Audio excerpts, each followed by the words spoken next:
भंडारा जिल्ह्यातल्या काही भागात पावसानं हजेरी लावली असली तरी बहुतांश भागात प्रखर उष्णतेचा कहर सुरू आहे। या कडक उन्हाचा मोठा फटका जिल्ह्यातील भाजीपाला उत्पादक शेतकऱ्यांना बसलाय।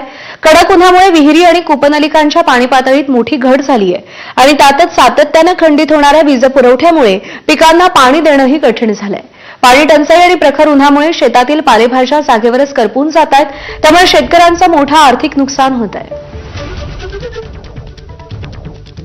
आज हे भाजीपाला लागवड आहे, आपला चवळी भाजी आहे किंवा कोथिंबीर सांबार, त्याचप्रमाणे अनेक प्रकारच्या भाजीपाला आहेत आणि ह्या उष्णतेमुळे एकदम से कमी प्रमाणात उत्पादन हे कमी प्रमाणात होत आहे। टेम्परेचरमुळे खूप टेम्परेचर असल्यामुळे कमी प्रमाणात उत्पादन होत आहे।